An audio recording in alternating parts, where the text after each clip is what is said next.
memang dalam ibadah ini kunci sholat itu wudu. Jadi kalau wudunya belum beres, tidak baca pakai kunci itu. Jadi nak belajarnya wudu yang benar. Kalau nggak ada air, tayamum. Tayamum juga harus benar. Jangan seperti teman saya dulu, karena mungkin terlalu tradisional belajarnya. Sama-sama naik haji tahun 96. Sengaja bawa debu dari kampung, taruh debu di sapu tangan. Jadi kalau kita tayamumnya dengan posisi salat, tempel, dikit-dikit, tak perluka, tempel lagi, kemudian gosok, gosok tangan, selesai kan? Dia enggak ambil debu tadi di sapu tangan, buka di kursi pesawat, lalu bertayamum dengan debu. Ini ustaz saya yang saya persiapkan. Nah, begitulah. Kalau ada ustaz yang belum memahami tentang apa makna debu. Kalau kita memahami makna debu, tempat yang kering walaupun tertutup tetap ada debu. Kecuali kalau memang kita berada di suasana yang memang ada debunya di tanah.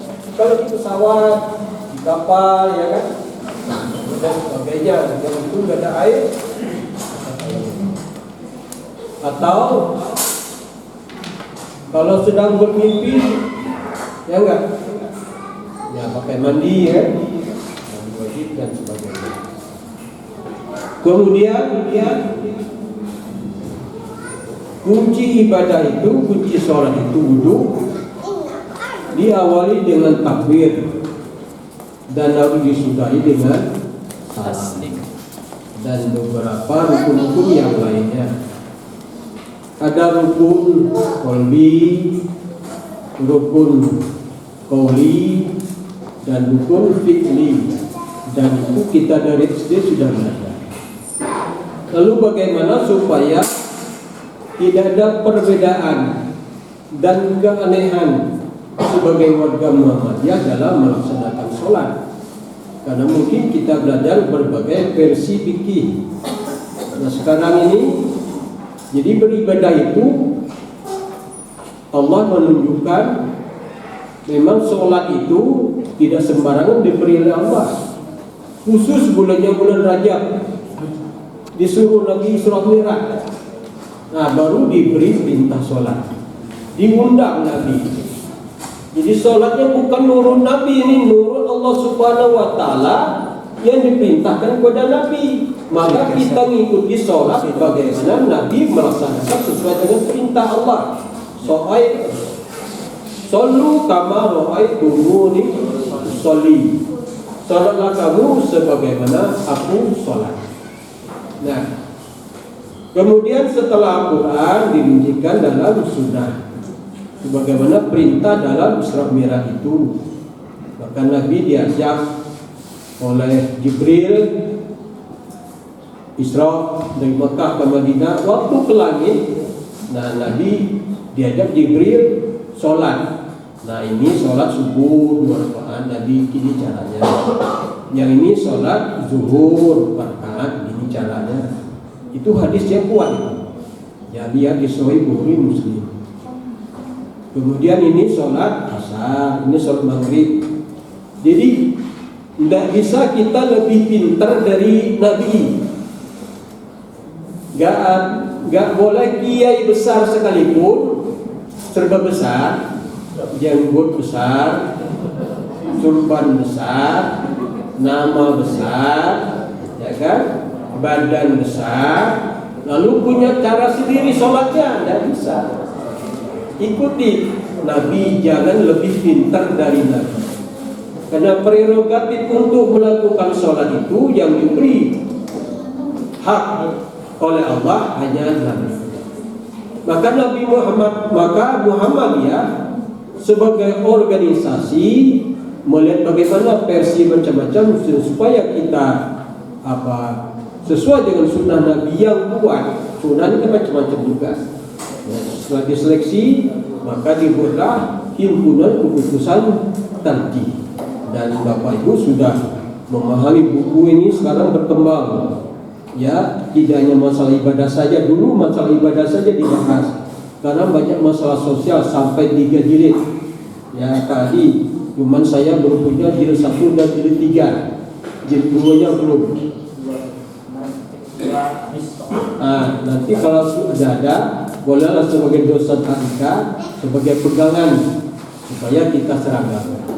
Ya, jangan sampai aneh. Loh, kok ini dosen Muhammadiyah? Lain sholatnya, ngangkat tangannya lain. Kok sampai ke jidat misalnya kan? Nah, macam-macam. Ada ngangkat tangannya renyek dah. Allahu Akbar. Tangan bergerak renyek dah. Renyek dah kan? Bagaimana caranya? Kita lihat di keputusan tarjih. Cara sholat wajib. Ya. Jadi kata dalam kitab tarjih ini, "Iza qumtum ila shalah faqul Allahu Akbar mukhlishan niyataka lillah." Apabila kamu mendirikan sholat, maka katakan Allahu Akbar dengan ikhlas niat karena Allah Subhanahu wa taala. Ya. Kun rafi'an yadaika hasbaman kika muhaziyan bi'ibhamaika uzunaika summa do' yadaika liyumna ala zahri kaffika yusra ala sadri. Artinya, bila kamu hendak menjalankan sholat, maka bacalah Allahu Akbar dengan ikhlas niatmu karena Allah, seraya mengangkat kedua belah tanganmu sejurus bahumu, mensejajarkan ibu jarimu pada dua telingamu, lalu letakkan tangan kananmu pada punggung telapak tangan kirimu di atas dadamu. Siapa yang menjadi sukarelawan? Saya baca ya. Kamu praktek. Bila kamu hendak menjalankan sholat, maka bacalah Allahu Akbar dengan ikhlas niatmu karena Allah, seraya mengangkat kedua belah tanganmu sejurus bahumu, mensejajarkan ibu jarimu pada daun telingamu, lalu letaklah tangan kananmu pada punggung telapak tangan kirimu di atas dadamu. Coba.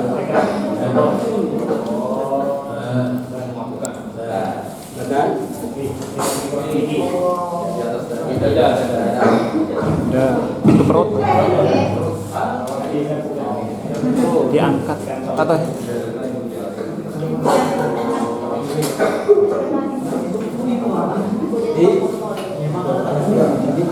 angkat, lalu angkat tangan kanan dan tangan kiri dan di dada. Ya, di dada itu nggak mesti begini juga. Ini kan harus dada. Coba lihat orang sholat. Kalau di Mekah macam-macam loh. Ada di sini.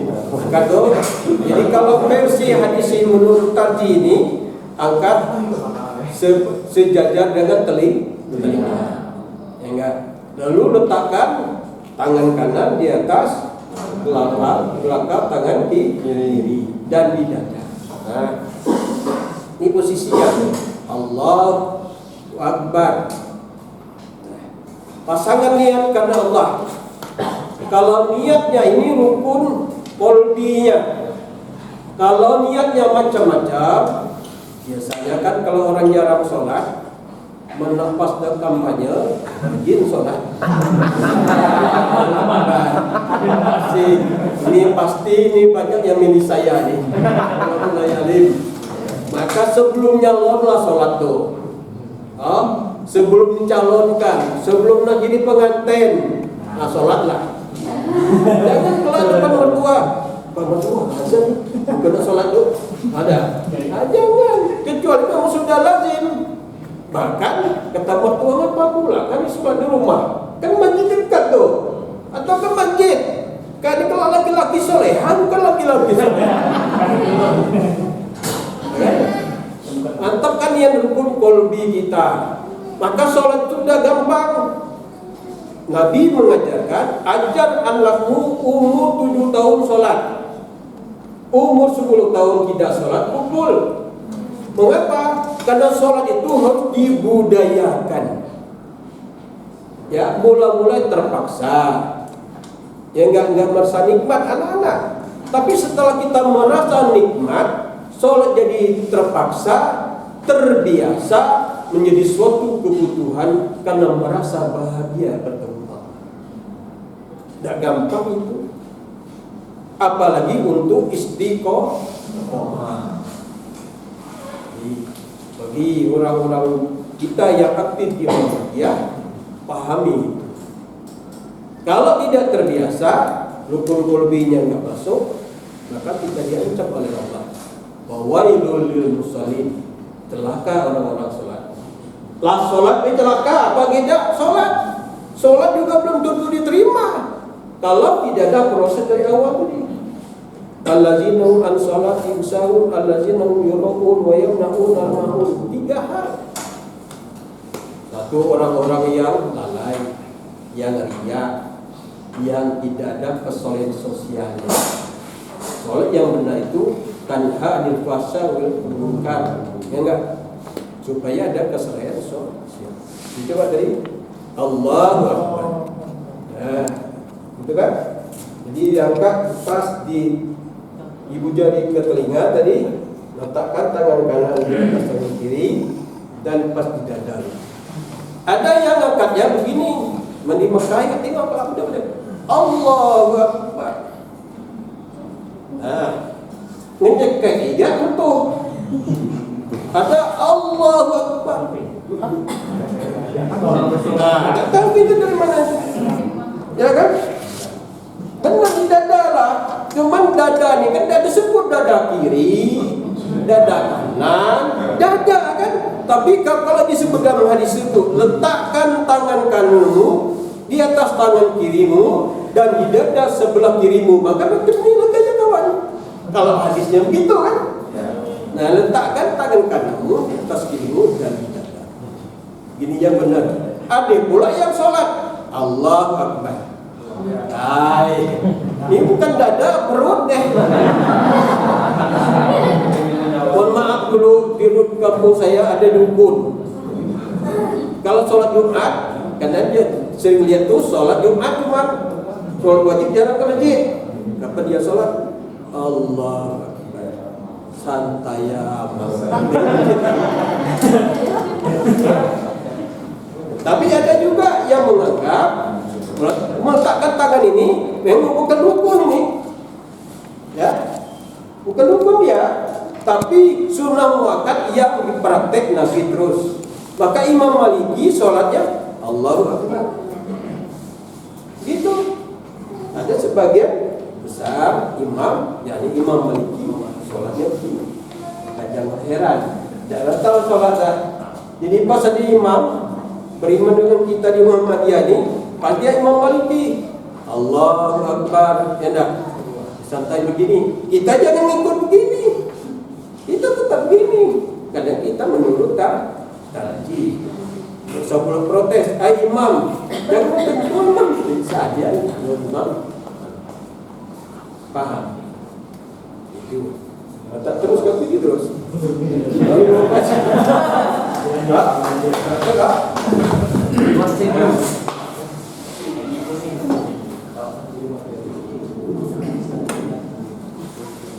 Lalu baca doa iftitah. Jangan sebelum apa? Jadi letak tangan. Tapi kalau takbir tadi mengangkat tangan itu tetap menjadi rukun. Tak boleh kita pula, ya enggak? Ada pula Allahu Akbar. Tak boleh. Harus angkat tangan. Karena sepakat para ulama mengangkat tangan itu menjadi rukun.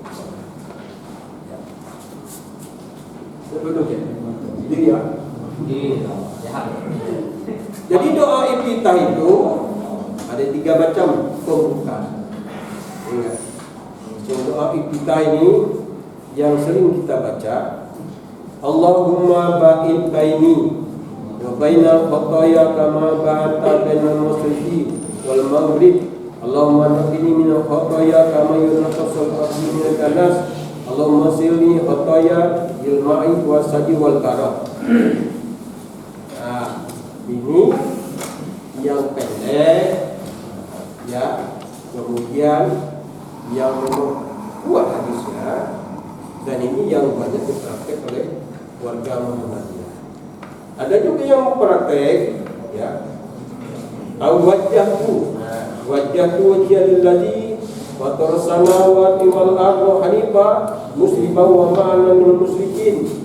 Inna sholati wa nusuki wa mahyaya wa mamati lillahi rabbil alamin la syarika lahu wa bidzalika umirtu wa ana awwalul muslimin. Allahumma antal malikul la ilaha illa anta, dan seterusnya ya, panjang ini ya. Ya tinggal kita pilih salah satu. Ya enggak? Tapi lebih mudah mungkinnya kalau saya sebelum belajar tentang tadi ini, dulu kan kita diajar Allahu akbar kabira walhamdulillahi katsira wa subhanallahi wa bihamdihi wajjahtu wajhillazi fatara samawati wa ma'ana minal musyrikin. Inna sholati wa nusuki wa mahyaya wa mamati lillahi rabbil alamin.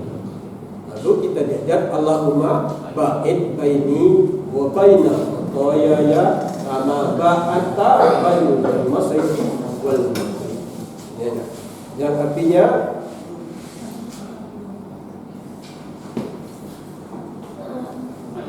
Allahumma id baini wa bainal khataaya kama ba'adta bainal masyriqi wal maghrib. Ya Allah, jauhkanlah aku baini wa bainal khataaya, jauhkan aku dari segala kesalahan sebagaimana menjauhkan dari maghrib, dari terbitnya matahari sampai terbenamnya matahari, dan seterusnya. Allahumma silni Allahumma naqqini khataaya kama yunqasul ardi minad danas. Allahumma silni min khataaya kama yunqasul ya, itu ya. Jadi tinggal dipilih. Nah, tidak dibaca pun tidak masalah, tapi rugi dan sempurna salat. Ibarat kita ujian lah nilai, bisa dapat C, bisa dapat B, bisa dapat A, ya kan? Kita ini kalau bisa kan dapat nilai A semua. Nilai A itu asal rukun qalbinya, rukun fi'linya, dan rukun qaulinya lengkap. Ya. Kalau rukun qalbi itu kita nggak tahu. Itu hanya Allah yang kita yang tahu. Ya. Kita baca ada orang sambil sholat dia senyum, ya kan? Digembirakan. Hai kawan tu dia diulas kayak cecak baik. Belum tentu. Ada yang kawan, berkadang kawan itu sampai 3 kali tadi itu. Kawan saya dulu di Fakultas Syariah sekelas gitu.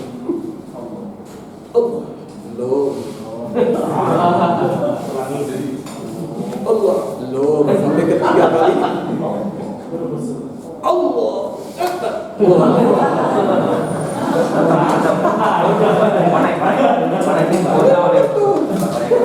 Apakah cara psikologis dia belum mantap?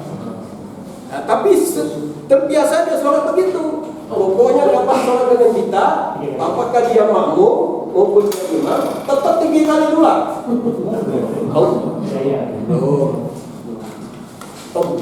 Belum lah. Kapan lah ketiga kali?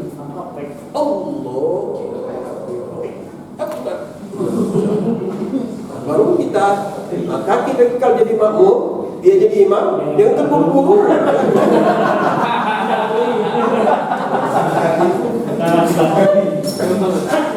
Maka makmum itu lihat gerakan ini. Ya, oke, cek Itu soal takbir dulu. Takbir. Jadi jangan terburu-buru. Jadi kalau kita berimam dan sholat 5 waktu ini harus berjamaah.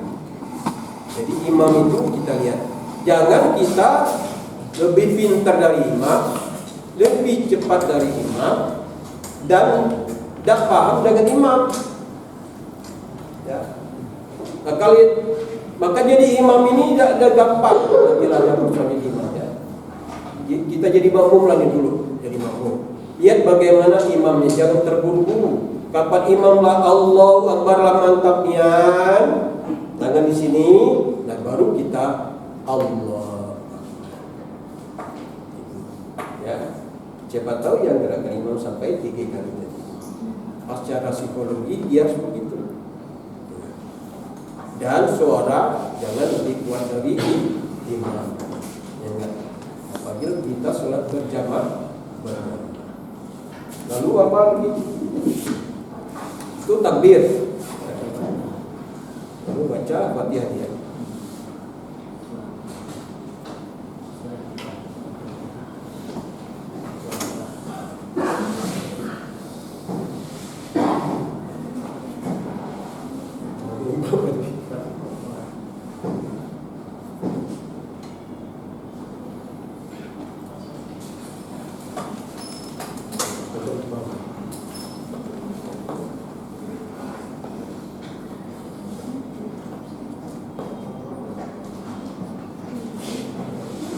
Terus baca doa kita.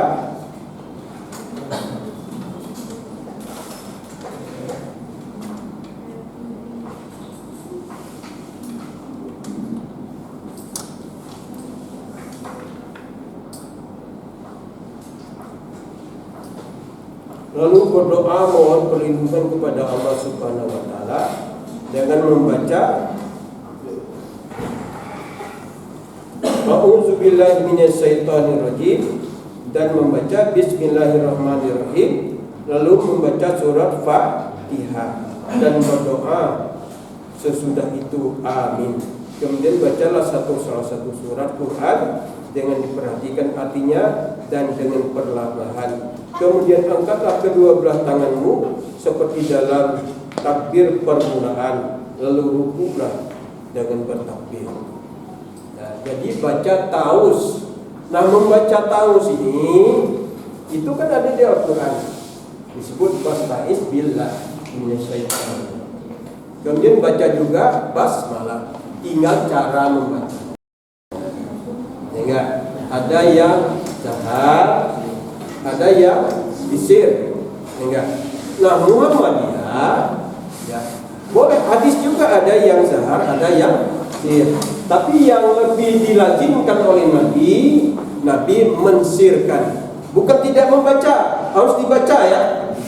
Jangan pula kita ini jadi imam di Muhammadiyah ini, ya enggak. Jadi setelah takbir Allahu Akbar ke sini, lalu kemudian baca doa iftitah ya kan. Lalu kita tanpa baca taus dan basmalah. Alhamdulillahirabbil alamin. Jangan, sejenak dulu baca. Bismillahirrahmanirrahim. Baru Alhamdulillahirabbil alamin. Kalau salatnya zahar. Salat zahar itu salat malam, maghrib, isya, subuh, ya, dan salat siangnya salat Jumat. Kalau zuhur asar sir. Mohon maaf, kita tidak tahu, siapa tahu Bapak Ibu ya, kalau sudah belajar begini ada jadi pejabat begini. Ya, dan ini pengalaman. Sudah saya ciptakan orangnya, tapi kisah ini saya ciptakan karena ini benar. Di pas sholat zuhur, karena pejabat ini dia pemimpin, dia tak jadi imam. Ya kan, pas sholat zuhur, ini pas perjalanan ke Lampung. Ini teman saya cerita, ya, sama-sama pejabat lah, sama-sama dua bidang tinggi. Jadi pas sholat jadi imam, itu sholat zuhur, Allahu Akbar. Bismillahirrahmanirrahim. Kata mamung kawan Pak Sir Pak pelan Pak. Apa pula gini? Orang biasanya kan kencang. Rupanya dia selama ini jarang sholat zuhur asar. Dia sholat Jumat hanya. Kalau sholat Jumat kan kencang. Ini pengalaman. Jadi siapa tahu kita jadi pejabat jangan aneh-aneh.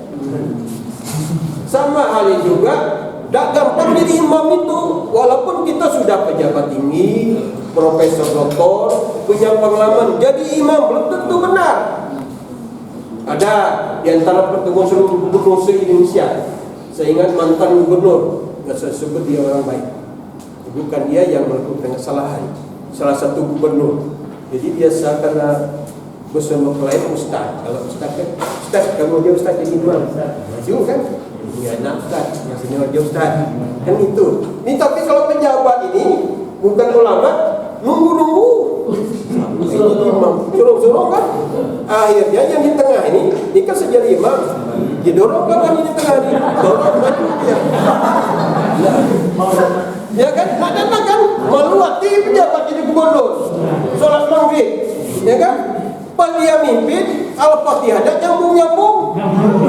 Ya kan? Kata kawan, Subhanallah, Subhanallah, Subhanallah. Lalu tidak nyambung-nyambung lah. Dia balik, kan sudah saya bilang. Nah ini kalau pejabat kita dididik yang Muhammadiyah, malu sekasih. Nah ini pengalaman. Ya. Jadi baca dulu setelah lafaz tadi Allahu Akbar, ya kan? Ingat dulu baca doa kita selesai, baca taus tentu lihatnya bukan lihat ke bapak ibu, lihat ke tempat sujud, ya kan? Alhamdulillahi Rabbil Alamin. Baca ayat dengan menghayati maknanya. Surah Al-Fatihah. Baca, jangan terburu-buru. Ya. Nyambung boleh asal memahami tajwidnya. Alhamdulillahi Rabbil Alamin Ar-Rahmanir Rahim Maliki Yawmiddin. Maafkan suara saya. Iyyaka na'budu wa iyyaka nasta'in. Ihdinas siratal mustaqim. Siratal ladzina an'amta 'alaihim ghairil maghdubi 'alaihim waladdallin. Amin. Tadi siapa yang praktekin itu Pak? Foto ini ke Pak? Bapak mau ngecek Fatihah.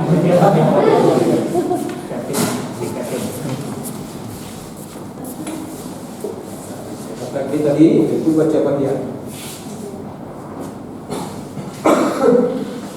Sholat lah seperti biasa.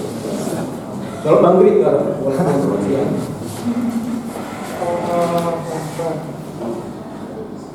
Baca kitab. Baca ayat berapa? Langsung Fatihah. Alhamdulillahirabbil alamin. Taus dulu, taus kita sholat dulu. Pelan-pelan. Alhamdulillahirabbil alamin. Ar-Rahmanir Rahim. Maliki Yawmiddin. Iyyaka na'budu wa iyyaka nasta'in. Ihdinas siratal mustaqim. Siratal ladzina an'amta 'alaihim ghairil maghdubi 'alaihim waladdallin. Amin. Baca surah pendek.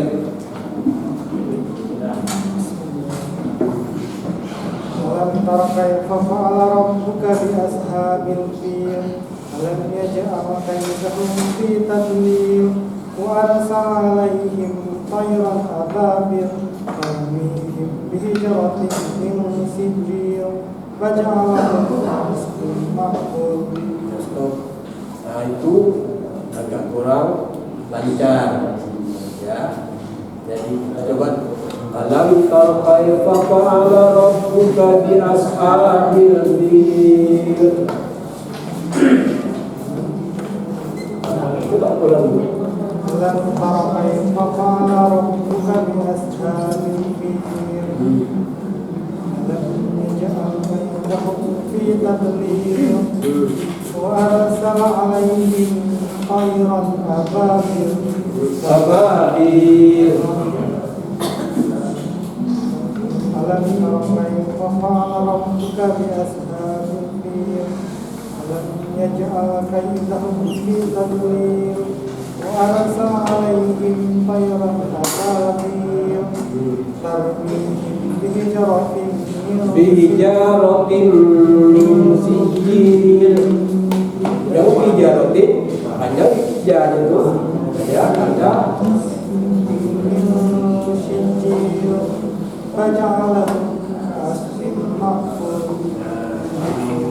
makbul.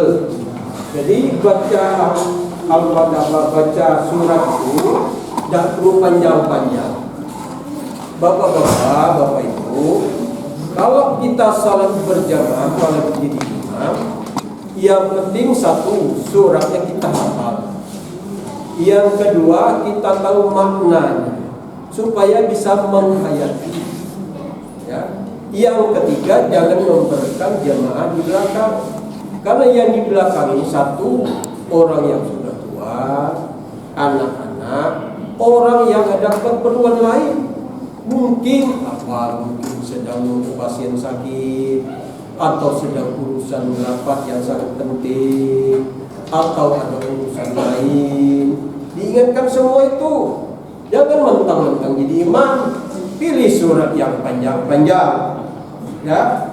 Kecuali kita membedakan panjang pendek itu antara sholat yang pendek dan sholat yang panjang. Misalnya subuh, jangan subuh paling pendek.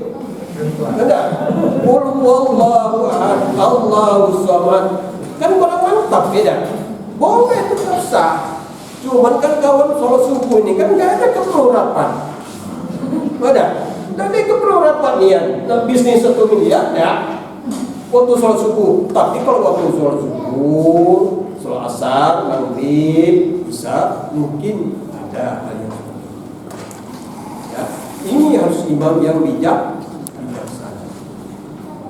Jadi pahami arti surat yang kita baca. Jangan panjang-panjang tapi kita tidak tahu tajwidnya dan tidak paham. Kalau orang paham, misalnya alam tara kaifa fa'ala rabbuka bi ashabil fil. Tahu tidak kamu bagaimana Allah memperlakukan terhadap tentara? Paham kita kan artinya kan? Kita paham itu. Apalagi? Alam yaj'al kaidahu fi tadlil. Apalagi? Wa arsala 'alaihim tayran ababil. Maka bayang kita Allah mengirim tentara burung tarmim bijaratin min sijil. Allah lempar. Apalagi sering nonton YouTube misalnya kan, terbayang burung terbang lempar batu, ya kan? Itu harus tertanam betul.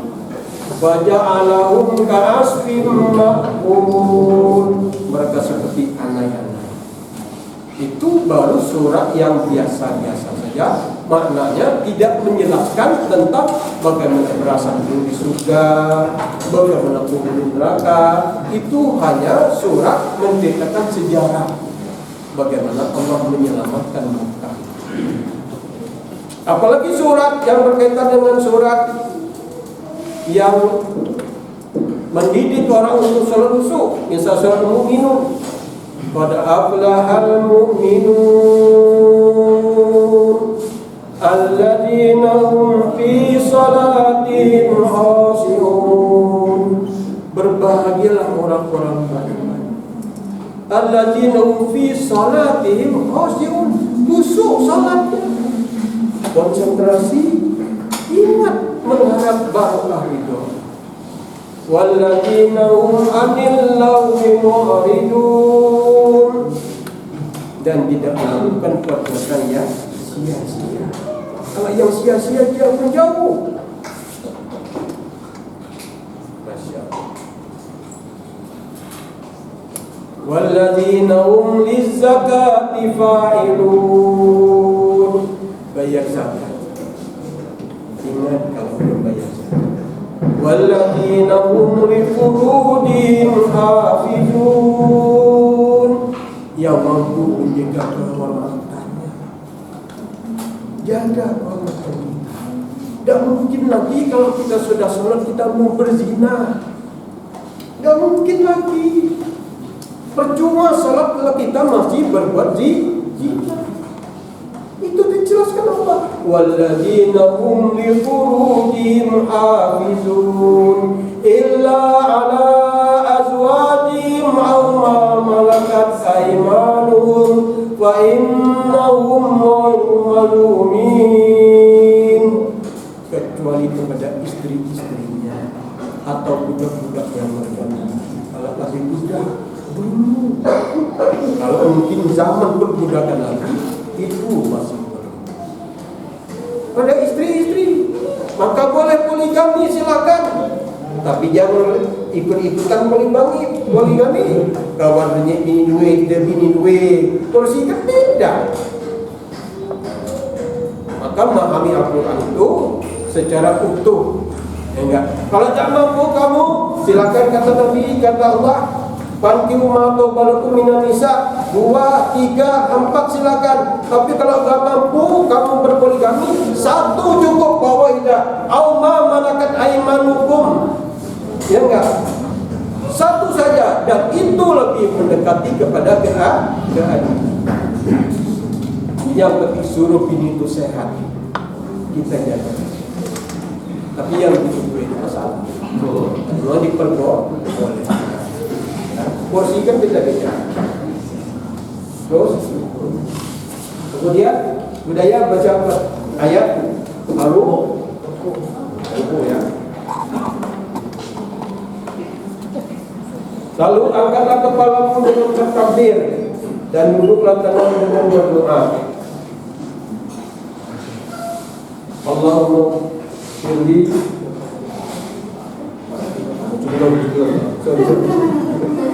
Saya melempangkan meratakan punggungmu dengan lehermu, memegang kedua lututmu dengan 2 belah tanganmu. Sementara itu berdoa, Subhanallahumma rabbana wa bihamdika Allahumma firli.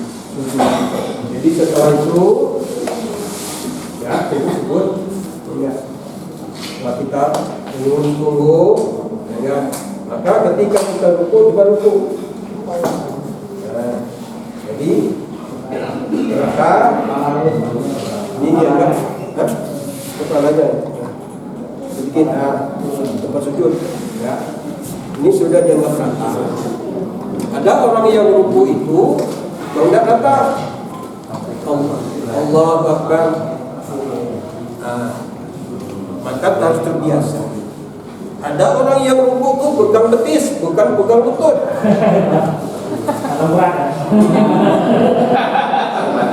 Kalau itu kan orang sholat. Ada yang begini. Jadi salah satu pejabat, kenapa Pak? Kok Bapak dia ruku tidak lurus? Allah Akbar. Satu pinggang Bapak. Bukan satu pinggang karena tidak terbiasa. Jadi Allah, kalau terbiasa terlatih dia lurus. Jangan di sini, jangan di sini. Saat ini, jadi terus, dan jangan lurus sedikit, jangan. Baca Subhanallah, Subhanallahirrahmanirrahim. Subhanallahirrahmanirrahim. Jadi Allahumma firli. Silakan. Ini yang penting gerakan ruku ini rukun fi'liyah. Ya. Kalau Al-Fatihah tadi kan rukun qauliyah. Kalau ini rukun fi'liyah, perbuatannya. Ruku ini menjadi rukun. Jadi kalau dia tidak benar rukunya, maka tidak sah salatnya. Walaupun tidak mulai kelas pokok ini ikuti standar Rasulullah SAW. Ya. Makin Sami Allahu liman. Ini sampai ruku ada pertanyaan?